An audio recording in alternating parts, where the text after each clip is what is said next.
back with 930, aka Maya Johnson on Facebook. You can follow her, check it out. Got a lot of videos out there. One is like at 100K shares, views.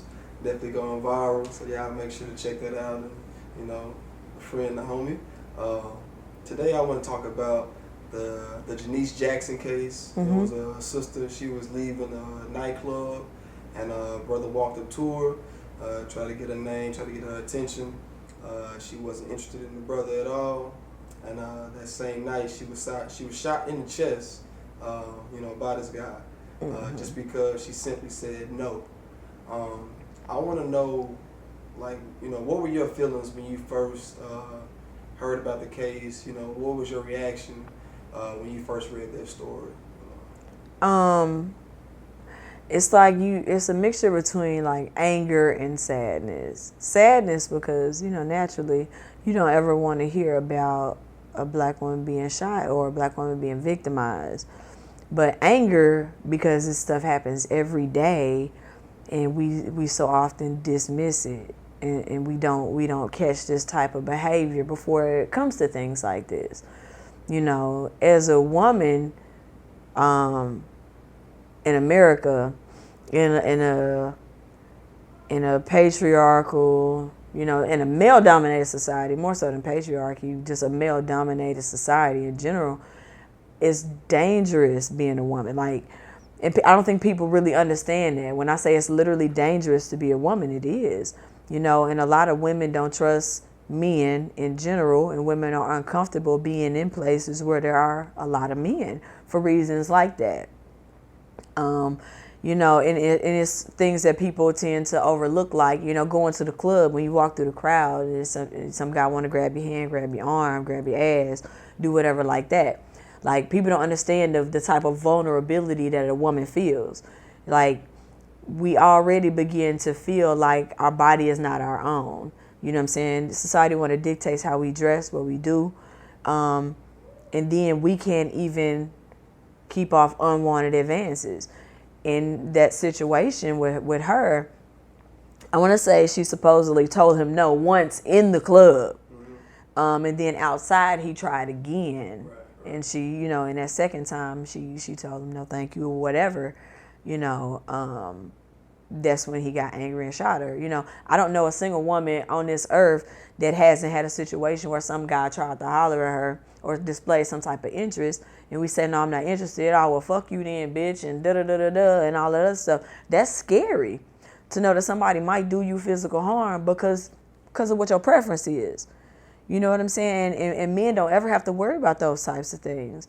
And then the fact that men choose to sweep them under the rug or not, attempt to check their friends or men don't check their sons for that type of behavior, don't have those types of conversations and don't open a dialogue about appropriate interaction with the opposite sex, then it just continues to facilitate that type of environment. And she's probably, sad to say, not going to be the last one that this happens to, because we won't address it at the root.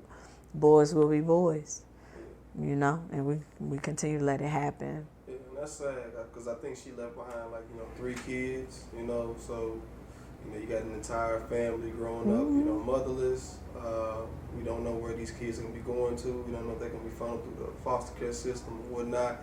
So that's basically, just destroying the black family even more, just because of sheer ignorance and stupidity, on one individual's behalf. I kind of want to get your thoughts on, what do you think is, where does that conversation start, It starts in the home when you have children.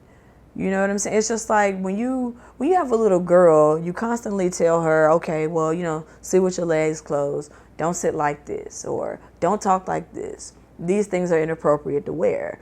But nobody ever sits with their son at, 5 and 6 and tells them, hey, don't do this. Don't talk to women like this. Don't talk to a girl like this. Keep your hands to yourself. You don't have those conversations. So when you have situations just like, matter of fact, when Kevin Hart did his stand-up and he did the little bit about showing his penis in class, that's not funny. You know what I'm saying? That's not acceptable. You know what I'm saying? And it's like we're not nipping that type of behavior in the bud.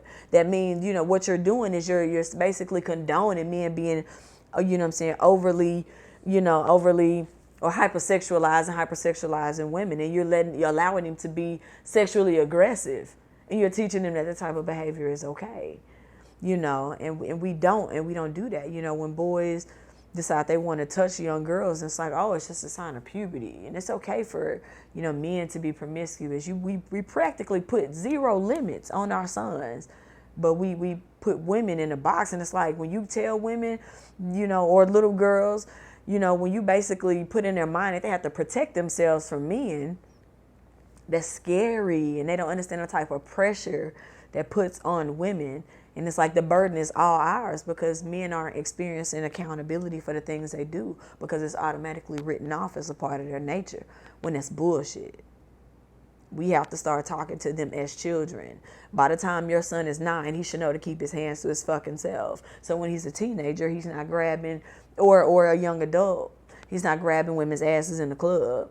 You know what I'm saying? And he, you know, because we don't put these limits, our sons grow up feeling entitled. You're not entitled to no fucking conversation. You can ask me for my name, but I don't owe you shit. I don't have to give it to you. If I'm not interested, you just have to accept that and kick rocks. Then it's not even, you know, oh, you don't have to be mean. You don't have to do them like that. But I can. I have the right to. You know what I'm saying? And that's not disrespectful for me to tell you, no, I don't want to get to know you. That's not disrespectful. That's a personal choice. And men can't handle rejection because we've allowed them to feel entitled. They feel they're entitled, you know, to conversation. They're entitled to your phone number for being nice. No, you don't get no cookies for that. Like, I don't want to talk to you. And just for like doing good deeds. Now all of a sudden, you know, men feel entitled to sex for doing good deeds. Or for being a decent human, you feel like, nah, I got to give you some ass. It don't work like that. It don't work like that. You do that stuff because that's what you're supposed to do. Because that's what a gentleman is supposed to do. That's what a man is supposed to do. I don't owe you nothing. And once we get that mentality, you know, once we get rid of that mentality and we get them while they're young, the world don't owe you shit. Women don't owe you shit. They don't owe you no time. Don't nobody owe you no time. They don't owe you no conversation, no nothing. And then that's when we begin to slowly, you know what I'm saying, stop raising fuckboys, essentially. You know, once you know, a fuckboy can't raise a man, so some of them are already lost. We just got to let them continue to be lost. And when they end up with rape charges and all that other stuff and sexual assault charges, that's just going to be on them when they finally, you know, harass the wrong one. But, you know, as far as the kids and the younger generation, there's still hope. You know, sex is taboo in black families. For whatever reason, we don't talk about it with our kids, and we need to. It's essential, and especially in times like this. You know, the conversation with that guy when he was young could have probably prevented that. His ass wouldn't be in jail, and we would have 3 babies who would still have their mother.